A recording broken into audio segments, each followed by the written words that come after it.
ஆனால் இந்த பகுதியின் அடிப்படை தேவையான சாலை வசதி கூட இங்கு இல்லை, குடிநீர் வசதியும் இல்லை, பேருந்து வசதியும் இல்லை என மக்கள் எங்களிடம் கூறி வருகிறார்கள். இந்த மண்ணின் பிள்ளைகள், இந்த மண்ணை விரும்புகின்ற பிள்ளைகள், இந்த மண்ணின் மக்களுக்காக உழைக்கின்ற பிள்ளைகளுக்கு நீங்கள் ஒரு முறை வாக்கு செலுத்தி பாருங்கள். இந்த பகுதியில் இருக்கின்ற அடிப்படை தேவைகளை ஓடி ஓடி வந்து செய்து கொடுக்கிற இந்த பிள்ளைகளுக்கு நீங்கள் ஒரு முறை வாய்ப்பளித்து பாருங்கள்.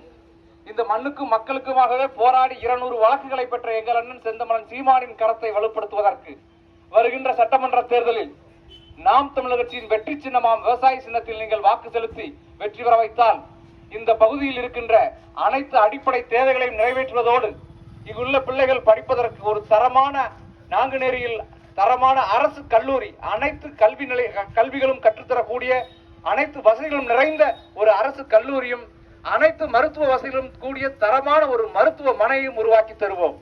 இந்த சிப்காட் நிறுவனம் 25 ஆண்டுகளுக்கு மேலாக நிலங்கள் எடுக்கப்பட்டு எந்த முன்னெடுப்பும் இல்லாமல் கிடக்கிறது.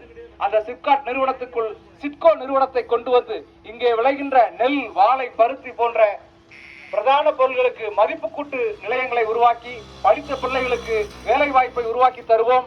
மேலும் இங்கே விளைகின்ற இந்த விளைபொருட்களுக்கு மதிப்பு கூட்டு பொருளாக்கி நல்ல விலைகளை வாங்கி தருவோம். விவசாயத்தை மென்மேலும் பெருக செய்வோம் என்று உங்கள் முன்னே வாக்குறுதி கொடுத்து செந்தமலன் சீமானின் தம்பியாகிய எனக்கு இந்த தேர்தலில் வெற்றி சின்னமாம் விவசாய சின்னத்தில் வாக்களித்து வெற்றி பெற செய்வீர்கள் என்ற நம்பிக்கையோடு விடைபெறுகிறேன். நன்றி, வணக்கம். நாம் தமிழர்.